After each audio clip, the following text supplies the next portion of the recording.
4절로 12절까지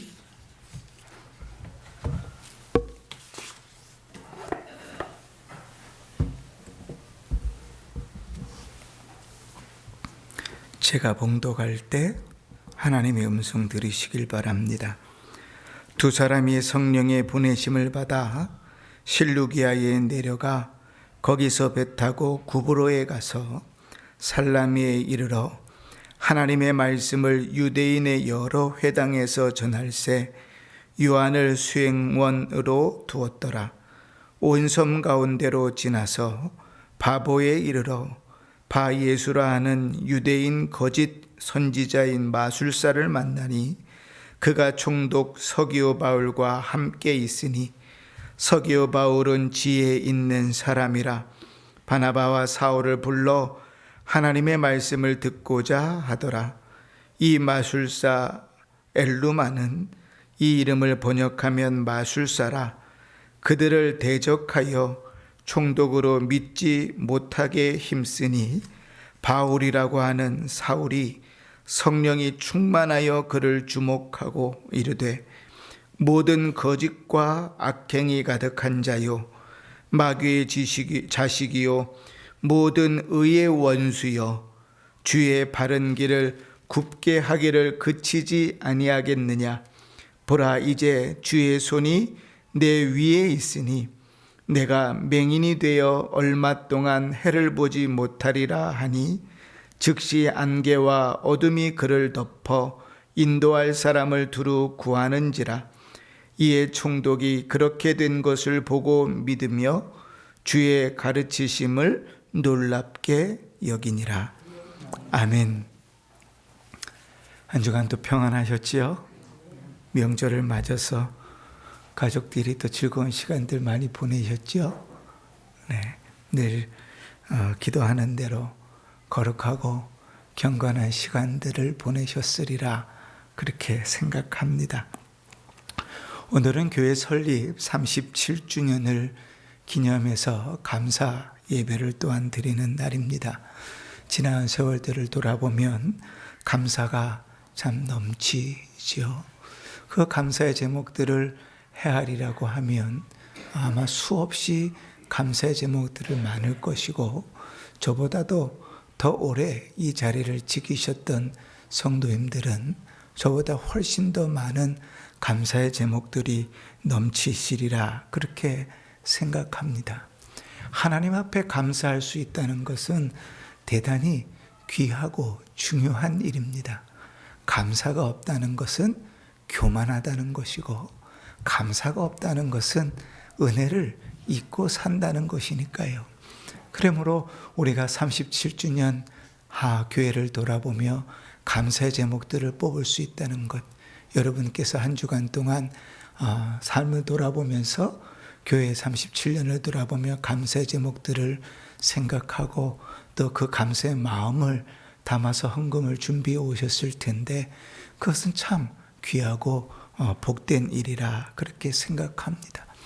그러나 여러분, 감사는 늘 감사하는 마음에만 머물러 있어서는 안 됩니다. 감사는 새로운 변화와 전진을 향하여 나아갈 수 있어야 합니다. 감사함으로만 멈춰져 있다면 그 인생에는 변화가 없습니다. 그리고 한 번, 두 번이 지나가면 그 감사는 이제 진정성조차 의심받게 됩니다. 정말 감사한 게 맞아? 라고 묻게 되는 것이죠. 감사는 변화를 일으킵니다. 우리가 하나님 앞에 나와 예배하는 것도 또 우리가 예배하며 예물을 드리는 것도 우리가 순간순간을 감사함으로 고백하는 것도 우리를 구원하신 우리 구주 예수 그리스도에 대한 감사요 또 구주께서 우리를 지키시고 보호하심에 대한 감사의 표현들 아닙니까? 그죠? 그러니 감사는 그냥 마음에만 머물러 있는 것이 아닙니다. 그러면 어떻게 무엇으로 우리가 감사하며 전진해 나갈 건가? 어떻게 감사하며 전진해 나갈 건가? 오늘 짤막한 바울의 모습 속에서 우리의 나아갈 길들을 발견하고 기도의 제목들을 찾고 변화된 삶들을 살아갈 수 있기를 주의 이름으로 축원합니다. 사도행전을 보면 사도행전은 크게 두 사람으로 분류해서 구분지을 수 있습니다. 하나는 베드로고 또 하나는 사울인데요. 이 베드로는 초대교회 예루살렘 교회의 지도자였고 예루살렘 교회가 폭발적으로 부흥하면서 그 부흥되는 교회의 지도자 주역이었던 사람이 베드로였습니다. 성경에는 베드로의 설교로부터 교회 부흥이 시작되어지고요. 그렇게 베드로에 대한 내용은 8장까지 이어져 내려갑니다. 그렇게 베드로를 통해서 하나님께서 역사하시지만 베드로도 위협도 당하기도 하고 감옥에 갇히기도 하고 죽기 직전까지 그 상황에 놓이기도 하지요. 자, 또 한 사람은 누군가 하면 사울입니다. 베드로와는 정반대로 예루살렘 밖에 있는 교회들, 특별히 안디옥 교회를 중심으로 해서 모든 이방인 교회에 복음을 전하는 사람으로 세워진 사람이 사울입니다. 이 사울은 스데반이 설교했던 7장의 마지막부터 등장하기 시작해요. 그래서 7장의 마지막과 8장은 사울과 베드로가 마치 바톤 터치하는 것처럼 둘이 같이 딱 나오면서 9장부터는 이제 사울의 회심 이야기가 등장하고 본격적인 사울의 이야기들로 이어져 나갑니다. 그렇게 사도행전은 두 사람으로 나누어져 있지요. 오늘은 이 사울 얘기를 좀 하려고 하는 겁니다. 이 사울은 베냐민 지파 사람이라 그렇게 알려져 있습니다. 베냐민 지파 하면 여러분은 뭐가 생각나세요? 제 목소리가 이래서 참 여러분들에게 졸음을 드려서 죄송한데 최대한 힘을 내고 설교하고 있는 겁니다. 죽을 힘을 다해서 설교하고 있는 거니까 그래도 정신을 잘 차리시고 말씀을 좀 들으시면 좋겠습니다. 여러분 베냐민 지파 하면 무엇이 생각나세요? 베냐민 지파 하면 이스라엘 백성에게는 뭐가 생각나는가? 사울 왕이 생각납니다. 특히 베냐민 지파 사람들에게는 자부심입니다. 이스라엘의 초대 왕이 우리 지파에서 났다 하는 것이 자부심이죠. 물론 다윗과 같이 그렇게 훌륭한 왕은 아니었습니다. 나중에 하나님 앞에 버림받았던 왕이잖아요. 그럼에도 불구하고 베냐민 지파 사람들은 그 프라이드가 엄청나게 있었습니다. 그래서 우리가 구약의 성경을 읽어보면 그런 흔적들을 많이 발견하게 되지요. 이 사울의 아버지도요, 베냐민 지파 사람이었습니다. 그런데 왜, 무엇 때문에 그가 로마의 시민권을 얻었는지 모르겠지만 돈이 정말 많아서 돈으로 시민권을 샀는지 아니면 로마의 혁혁한 공로를 세워서 로마로부터 인정을 받아 로마의 시민이 되었는지는 알 수 없지만 그러나 이 사울의 아버지는 로마의 시민이었어요. 그러니까 자연적으로 로마의 시민에게서 태어난 자식은 유대인이지만 베냐민 지파지만 로마의 시민권자가 되는 거죠. 그죠? 그렇게 로마의 시민권자인 아들을 하나 낳았습니다. 그리고 이 아버지가 이제 자기는 베냐민 지파지만 유대인이지만 로마 시민이고 그리고 돈도 가진 만큼 있고 아들을 낳았으니 이 아들이 참 잘 되었으면 좋겠다 이렇게 생각했겠죠. 그럼 여러분 잘 되는 게 어떤 걸까요? 여러분은 자식을 낳고 자식이 잘 됐으면 좋겠다 하면 어떤 게 잘 됐으면 좋겠는 겁니까? 그냥 남들처럼 평범하게 100평짜리 아파트에 살고 남들처럼 평범하게 자동차 한 5대씩 굴리면서 웃으라고 하는 얘기인데 죽자고 달려드시네요. 아무도 안 웃으시네. 여러분, 이 사울의 아버지는 그랬을 거예요. 야, 너는 내가 이만큼 잃었으니 내 후각 밑에서 큰 사람이 되라. 세상에서 큰 사람 되라. 네 조상 사울 왕처럼 높은 사람, 큰 사람이 되라. 그래서 아들의 이름을 사울이라고 지었습니다. 그런데 그 이름 때문일까요? 아니면 그 아버지의 염원 때문이었을까요? 이 사울은 젊어서부터 정말 큰 사람, 높은 사람이 되었습니다. 당시에 가장 유명한 가말리엘이라는 스승의 문화생이었습니다. 지금으로 따지면 서울대 법대 수석으로 들어간 것하고 같아요. 우리 식으로 따지면 말이죠. 그러니 누구나 다 이름만 들어도 우와 할 정도의 학식을 갖추고 있는 사람이고 존경을 받고 있는 사람입니다.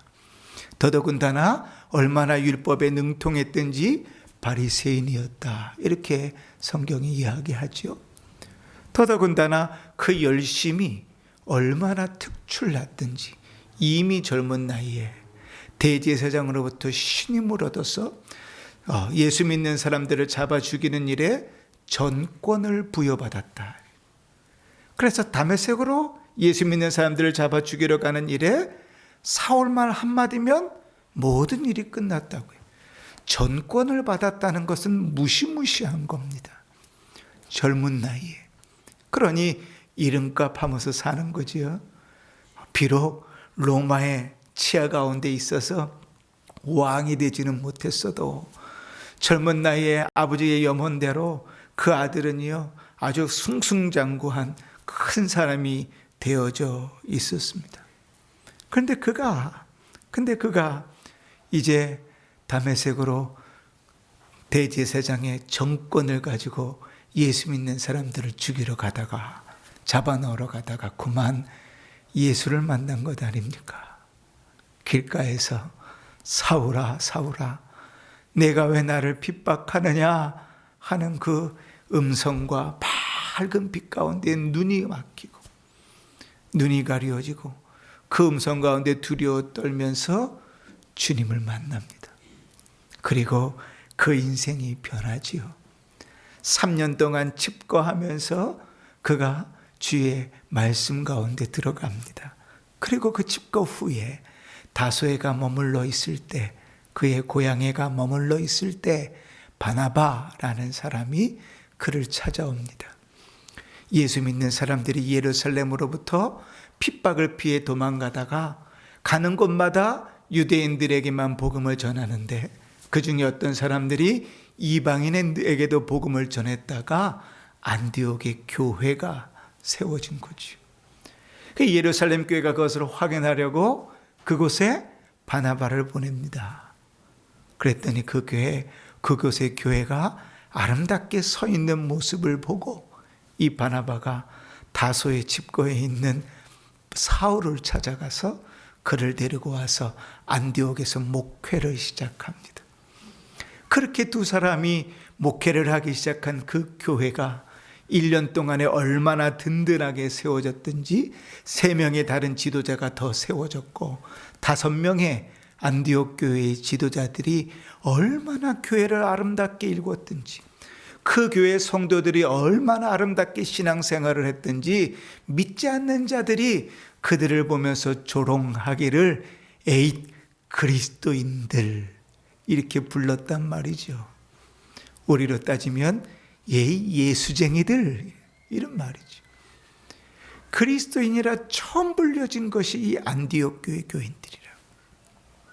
교회가 참 아름답게 번창했습니다. 여러분 이렇게만 돼도 참 좋겠어요. 그지요? 교회가 세워지고 교회가 그렇게 든든히 서고 성도들이 신앙이 아름답게 자라서 그 신앙 가운데서 믿음이 나고 주변 가운데 소문이 날 수 있다면 그것만큼 아름다웠고 행복한 일이 어디 있겠어요. 자, 그런데 문제가 한 가지 닥칩니다. 이때는 어느 때인가 하면 이제 예루살렘 교회 박해가 점점 심해지고요. 베드로라는 사람도 죽기 직전까지 감옥에 투옥됐다가 천사의 도움으로 살려나고요. 그리고 헤롯 왕도 죽고 이 바울과 바나바도 예루살렘에서 돌아와서 얼마 안 됐을 때인데 하나님께서 안디옥 교회에 성령으로 말씀하시기를 바나바와 바울을 사울을 따로 세우라고 말씀하시는 거예요. 여러분, 교회가 막 부흥하고 있는데, 여러분 생각해 보십시오. 우리 교회가 막 부흥하고 있는데 하나님께서 김 목사를 이제 그만 선교주로 내보내라. 그럼 여러분 아멘 하시겠지요? 예, 뭐 우리 성도님들 수준은 그렇겠지요. 이 안디옥 교회 수준도 그랬어요. 그 하나님의 음성을 듣고 안디옥 교회 5명의 지도자 중에 가장 핵심이 되는 지도자가 바나바와 사울이었는데, 하나님이 둘을 따로 세우라는 그 음성을 듣고 기도하고 그 둘을 따로 세웁니다. 그러면 교회는 몇 명만 남아요? 3명의 지도자만 남는다고요. 그럼에도 불구하고 그들을 따로 세웁니다. 그리고 그 안디옥 교회를 기반으로 해서 그 지원을 삼아서 바나바와 이 사울이 첫 번째 전도 여행을 시작하는 장면이 오늘 우리가 읽은 성경의 본문의 내용입니다. 그런데 이 처음 선교 여행을 시작하면서 처음 구브로 섬, 그러니까 지금의 사이프러스 섬에 들어갔을 때 무슨 일이 벌어졌는지는 모르겠어요. 그런데 이 사울에게 놀라운 변화와 결단이 한 가지 주어집니다. 오늘 성경은 그 변화와 결단을 9절에 이렇게 기록하고 있습니다. 바울이라고 하는 사울이 성령이 충만하여 그를 주목했다, 이렇게 표현하고 있어요. 내용이 아니라 제가 보고 싶은 중요한 구절은 바울이라고 하는 사울이라는 말입니다. 무슨 변화가 있었는지 모르겠어요. 바울이 어떤 마음을 먹었는지 모르겠어요. 그런데 그가 큰 사람이 되라고 아버지가 지어준 그 이름 사울을 버립니다. 사울이라는 이름을 버리고 자기의 이름을 바울이라고 고칩니다. 그리고 이 구절을 중심으로 해서 그 이후의 모든 구절에 자기를 일컬을 때에 사울이라는 표현은 등장하지 않습니다. 자기가 간증할 때에 내가 다메섹 도상에 있을 때 주님께서 사울아 사울아 부르신 장면 외에는 모든 장면의 이름은 바울이라고 기록이 됩니다. 자기의 그 이름, 큰 사람이 되라는 그 이름을 버리고 이 사울은 자기의 이름을 바울로 바꿉니다. 그러면 여러분, 이름을 바꿀 때는 이름이 좋으니까 바꾸는 거 아니에요. 그죠? 이름이 더 나으니까 바꿀 거 아니에요. 장명서 가서 돈까지 쥐어져 가면서 좋은 이름 짓는 이유가 거기 있잖아요. 그죠? 그러면 사울, 그 베냐민 지파의 초대 왕이었던 그 사람을 기리는 그 이름, 그처럼 큰 사람 되라고 하는 그 이름보다 더 나은 이름일 건데, 바울은 무슨 뜻인가? 바울은 작은 자라는 뜻입니다. 사울은 큰 사람이 되라는 아버지가 지어진 그 이름을 버리고 자기는 스스로 작은 자라는 바울이라는 이름을 택합니다. 그리고 평생을 바울이라고 불리며 살기를 원합니다. 평생을 바울과 같이 살기를 힘씁니다. 사울왕과 같은 세상에서 큰 사람 되기를 거부하고 오히려 하나님 나라에서 작은 자가 되기를 바라는 것이죠. 자신이 예수 만날 때 간증하는 그 부분 외에는 자기 삶 속에서 사울이라는 이름을 지워버립니다. 그의 인생이 얼마나 작은 자로 살려고 힘썼는가? 그는 디모데에게 자기를 소개할 때 이렇게 소개한 적이 있습니다. 디모데전서 1장 15절에 내가 죄인 중에 괴순이라. 아니, 영적인 아들이라며 아들에게 자기의 치부와 민낯을 드러내어 보여주고 싶은 사람이 어디 있어요? 그지요? 저도 자식이 있지만 자식에게는 제 치부를 드러내 보여주기를 않길 원해요. 그래도 좀 더 나은 것, 좀 더 좋은 것을 보여주길 원하죠. 그래도 아빠로서 자존심이라는 게 있잖아요. 그런데 이 바울은 자기의 영적인 아들 디모데에게 나는 죄인 중에 괴수라 이렇게 고백합니다. 그런 사람임을 고백하는 믿음의 고백이기도 하고 그렇게 살아가려고 힘쓰는 바울의 애씀이기도 합니다. 어떤 목사님 한 분 계세요. 이름만 들어도 아는 유명한 목사님인데 그 목사님 책을 쓸 때마다 책 서론에다가 자기가 책을 쓰는 서론을 쓰고 맨 마지막에 늘 쓰는 글귀가 있습니다. 그게 뭔가 하면 그리스도의 노예 김땡땡 이렇게 씁니다. 여러분, 그리스도의 노예라는 말이 아름다운 말처럼 들립니까? 노예는 그렇게 아름다운 말이 아니잖아요. 여러분, 우리는 노예를 경험해 본 적이 없죠. 저는 사실 간접적으로는 경험해 본 적이 있습니다. 제가 남아공에 유학을 갔을 때는 아직 그 노예가 있었던 그 분위기가 완전히 가시지 않았을 때였거든요. 흑인들 가운데 노예 근성이 뭔지를 정확하게 눈으로 볼 수 있는 그런 시대였습니다. 노예는요, 우리가 생각하는 수준이 이해합니다. 생각 자체를 하지 않아요. 생각을 할 수 있어서 하고 할 수 없어서 안 하는 게 아니라 생각 자체를 그냥 안 해요. 시키는 것만 합니다. 딱 그것만. 이사를 하라고 흑인들 몇을 불렀더니 그 사람들이 이삿짐을 나르는데 이것 좀 저기다 옮겨주세요. 그럼 그것만 하고 가만히 앉아 있어요. 시키는 것만 해요. 그게 노예입니다. 그리스도의 노예라고 적는 일이 아름다운 말도 아닐 텐데 그는 왜 책을 쓸 때마다 그리스도의 노예라고 쓸까요? 그의 믿음의 고백이고 그렇게 살려고 애쓰는 몸부림일 것입니다. 사울이 그 아버지가 세상에서 큰 사람 되라고, 그렇게 높은 사람 되라고, 유명한 사람 되라고 베냐민 지파의 초대 왕의 이름을 따서 사울이라고 이름을 붙여줬더니 그 이름을 과감히 버리고 그가 고작 택했다는 이름이 작은 자라는 바울이라고요. 그리고 그는 평생에 그렇게 작은 자로 살기를 원했습니다. 그런데요, 참으로 아이러니한 것은 하나님의 능력은 큰 데서 일어납니까? 작은 데서 일어납니까? 물론 둘 다 일어나기도 하죠. 근데 성경에 보면 하나님은 어떻게 일하세요? 작고 천하고 부족하고 연약한 자들 속에서 일하세요. 고린도전서 1장 27절 28절에 보면 그러나 하나님께서 세상에 미련한 것들을 택하사 지혜 있는 자들을 부끄럽게 하려 하시고 세상에 약한 것들을 택하사 강한 것들을 부끄럽게 하시며 하나님께서 세상에 천한 것들과 멸시받는 것들과 없는 것들을 택하사 있는 것들을 폐하려 하시나니. 하나님의 역사죠. 하나님의 능력입니다. 작기 때문에, 적기 때문에, 부족하기 때문에 하나님의 역사가 일어나지 않는 것이 아니란 말이죠. 그래서 바울은 그 자기의 삶 속에서 그 믿음이 너무나 명확했기 때문에, 그 고백이 너무나 명확했기 때문에 자기 안에 있는 그 질병 때문에 주 앞에 기도하면서 주 앞에 애썼을 때에도 주의 음성을 듣고 이렇게 고백합니다. 고린도후서 12장 9절에 나에게 이르시기를 내 은혜가 내게 족하도다. 이는 내 능력이 약한 데서 온전하여짐이라 하시니라.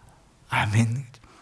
하나님 앞에서 겸손해지고 낮아지게 살 때 하나님께서 그를 온전하게 하시고 강하게 하시고 그를 들어 쓰시는 거예요.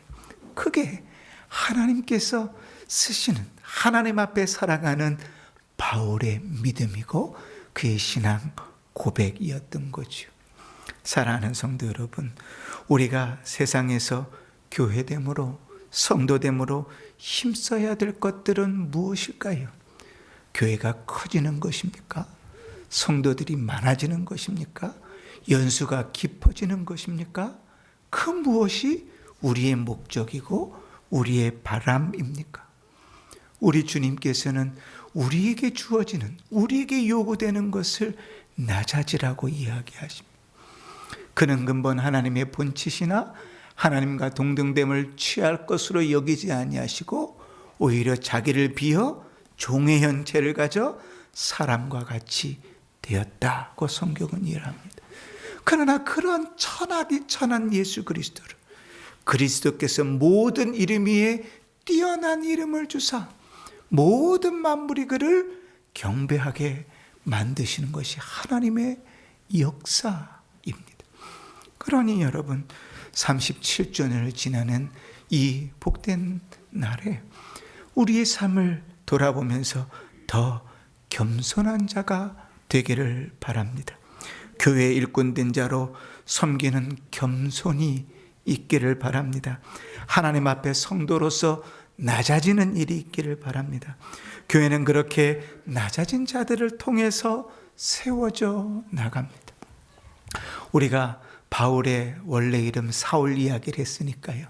이스라엘의 초대왕 사울 왕의 이야기를 한번 해보십시다.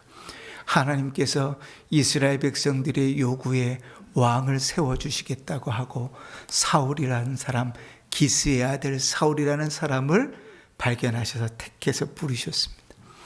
하나님께서 사자를 사무엘을 보내셔서 그에게 기름을 부어서 왕을 삼으라고 했지요.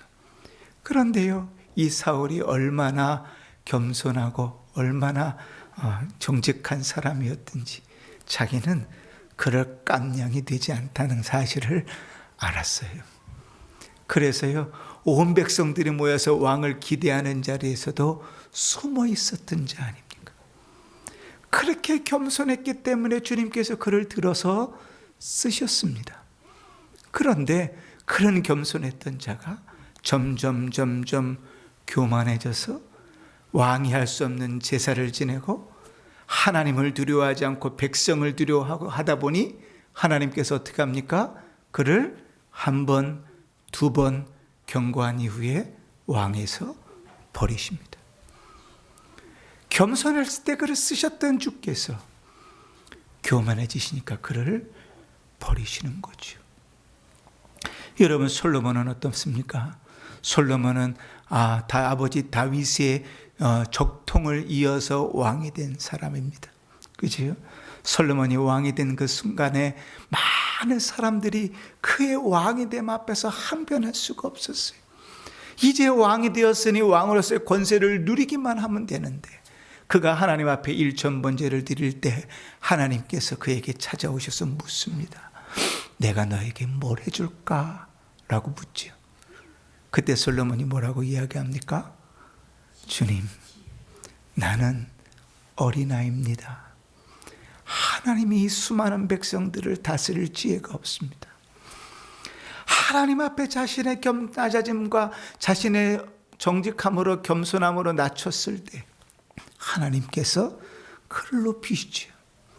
그러나 솔로몬의 지혜가 출중해지고 점점 나라가 왕성해져 갈 때 그는 수많은 치마폭에 쌓여서 하나님을 버립니다. 겸손함이 사라지고 교만해질 때 그는 하나님을 떠나가는 거예요. 그 죄의 대가는 참으로 무섭습니다. 사랑하는 성도 여러분, 야고보서 4장 10절에 주 앞에서 너희를 낮추라. 그리하면 주께서 너희를 높이실 것이라고 말씀하십니다. 37년 동안 교회가 세워져 왔다는 것은 대단히 귀한 일입니다. 참 감사한 일이죠. 요즘처럼 수없이 많은 교회가 세워지고 없어지는 시대에 37년의 교회가 자리를 지키고 있었다는 것은 대단히 큰 은혜입니다. 그런데 그 37이라는 숫자가 교만이 되면 은평중앙교회 망합니다. 37이라는 숫자가 자고함이 되면 은평중앙교회는 망합니다. 37이라는 숫자에도 불구하고 하나님 앞에 더 겸손할 수 있을 때, 37년이라는 그 큰 은혜에도 불구하고 주님 앞에 더 낮아질 수 있을 때 하나님께서는 교회를 들어서 이 땅에 빛을 비추실 것입니다. 사랑하는 성도 여러분, 교회의 37주년을 지내면서 우리가 어떤 자세로 교회를 섬겨야 될지, 어떤 모습으로 서야 할지 다시 한번 확인해 보게 됩니다. 그러나 쉽지 않지요. 바울과 같이 스스로 사울이라는 이름을 버릴 용기도 신앙도 있기를 바랍니다. 바울처럼 스스로 바울이 되는 결단도 할 수 있기를 바랍니다. 그냥 그렇게 지난 세월에 익숙해서 흘러가는 세월에 그렇게 그냥 무야무야 살아가는 인생이 아니라 늘 하나님 앞에 겸비하고 주 앞에 겸손해서 하나님께서 들어 쓰실 때 하나님의 능력으로 하나님의 역사로 사용되는 복된 성도들 되시기를 바랍니다.